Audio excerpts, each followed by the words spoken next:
kita lihat sama-sama tentang film Pekerja Anak di Polonias.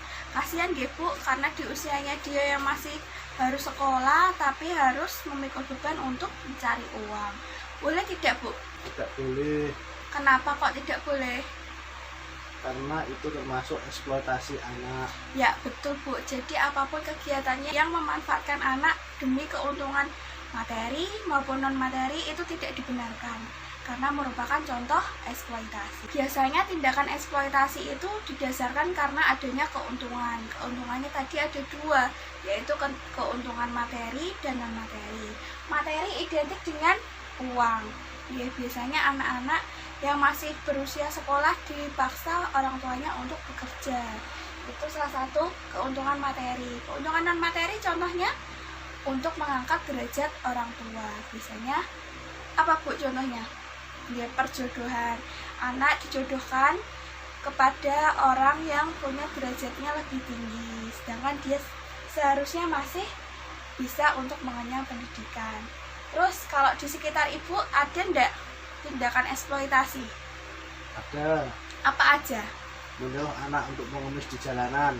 Oh ada. Ada Bu. Itu merupakan salah satu bentuk eksploitasi. Tidak boleh nggih Bu seperti itu, karena merugikan anak nantinya Bu. Nah, macam-macam eksploitasi bisa dilihat di buku pintar halaman 41, dan di sini ada di flipchart 5. Jadi apa sih sebenarnya itu eksploitasi? Jadi eksploitasi adalah pemanfaatan anak untuk memperoleh keuntungan material maupun imaterial. Contoh-contoh eksploitasi ada 3: pemanfaatan tubuh anak, pemanfaatan kepolosan anak, dan pemanfaatan tenaga anak. Contohnya pemanfaatan tubuh anak, contohnya apa Bu? Pornografi itu salah satu bentuk pemanfaatan tubuh anak, mengekspos bagian tubuh yang tidak seharusnya. Kemudian pemanfaatan tenaga. Pemanfaatan tenaga contohnya tadi anak-anak yang usianya belum usia kerja, dia harus terpaksa mencari uang untuk kebutuhan keluarga. Padahal sebenarnya tugas mencari uang itu orang tua apa anak Bu? Orang tua. Dan anak itu kewajibannya belajar, hanya untuk mendapatkan pendidikan, hanya untuk bermain, bukan untuk mencari uang. Ketika mereka masih usia sekolah, penuhi haknya untuk pendidikan. Terus pemanfaatan kepolosan dan keleguan anak, contohnya tadi perjodohan. Di sini ada apa di sekitar rumah Ibu ada yang pernah dijodohkan, anak di bawah umur, di bawah 18 tahun dijodohkan, ada di sini? Ada. Nah, itu tidak boleh nggih Bu, karena itu merupakan salah satu bentuk eksploitasi nggih. Jadi apapun kegiatannya yang memanfaatkan anak untuk kepentingan material maupun non material itu tidak dibenarkan. Untuk memperdalam pemahaman kita tentang eksploitasi, coba nanti saya bacakan suatu cerita nggih Bu.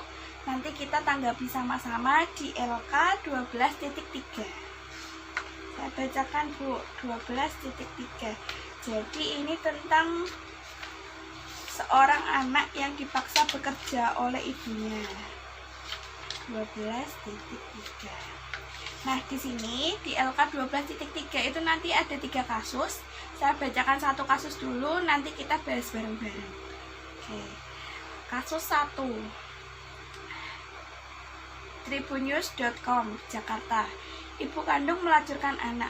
Eksploitasi yang dilakukan ibu kandung terhadap anaknya yang terjadi di Tanjung Pinang, Kepulauan Riau akhirnya dilaporkan ke Mabes Polri setelah sebelumnya mengadu ke Komnas Perlindungan Anak. Seorang anak perempuan berusia 16 tahun sebut saja ES didampingi ayah kandungnya dan pengacaranya melaporkan ibu kandungnya berinisial Jan dengan pasal 88 Undang-Undang Nomor 23 Tahun 2002 tentang Perlindungan Anak. Laporannya yang dibuat ayah kandungnya tersebut diterima polisi dengan nomor laporan TPL-70-2-2014-Bareskrim tertanggal 12 Februari 2014. Kuasa hukum ES, Ricardo Manik, mengungkapkan, kasus eksploitasi anak tersebut bermula saat orang tua kandung ES bercerai pada tahun 2011 silam. ES pun atas permintaan ibunya diasuh oleh ibu kandungnya. Tapi bukan kasih sayang ES dapatkan, justru ES dijadikan mesin uang dengan menjadi penyanyi di sejumlah kafe di Tanjung Pinang. Dengan berpakaian seksi, ES dijadikan sang ibu sebagai penyanyi kafe. Bahkan ia pun harus melayani tamu-tamu hidung belang di kafe seusai menyanyi. Meskipun ES bisa menjaga dan menolak ajakan nafsu birahi para pria yang berkunjung ke kafe, tapi ia kerap diraba-raba pria nakal bahkan pada bagian tubuh sensitifnya. Perlakuan sang ibu membuat ES pun harus berhenti dari sekolah. Uangnya ia dapatkan setiap malam 3 juta hingga 4 juta harus disetorkan seluruhnya kepada sang ibu tanpa tahu digunakan untuk apa. Akhirnya ES pun kemudian mencari perlindungan di rumah perlindungan sosial anak di Tanjung Pinang. Setelah itu barulah ES diserahkan kepada ayah kandungnya berinisial HM. Tidak terima perlakuan ibu kandung ES yang memanfaatkan anaknya, akhirnya ia pun melaporkan ke Polres setempat. Tetapi lapornya tidak diterima dengan alasan harus didampingi Komisi Perlindungan Anak Daerah. Kemudian dugaan pidana tersebut dilaporkan ke Mabes Polri. Nah, itu kasus 1, Bu. Dari kasus 1, apa yang bisa kita dapat, Bu? Ada eksploitasi di situ? Ada. ES dieksploitasi oleh siapa? Pelakunya siapa? Oleh ibunya sendiri. Apa bentuk eksploitasi yang dialami ES, Bu? Ya, ini, Bu. Dia pemanfaatan tubuh anak. Yang pertama, dia memanfaatkan tubuh anak, mengekspos bagian-bagian tubuh yang seksi untuk menarik pengunjung gitu. Terus yang kedua, pemanfaatan tenaga anak untuk mencari uang. ES disuruh apa tadi, Bu? Menyanyi, nggih. Padahal usianya ES masih sekolah.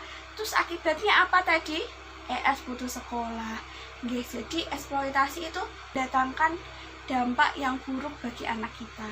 Makanya eksploitasi itu sangat tidak dibenarkan. Tadi kasus 1, kasus 2, kasus 3 nanti kita bahas bareng-bareng. Kemudian, jadi yang dapat kita simpulkan adalah apapun bentuk eksploitasi untuk tujuan keuntungan sosial maupun ekonomi ataupun keuntungan lainnya tidak dibenarkan. Nah, sesi berikutnya nanti kita akan belajar tentang akibat eksploitasi pada anak.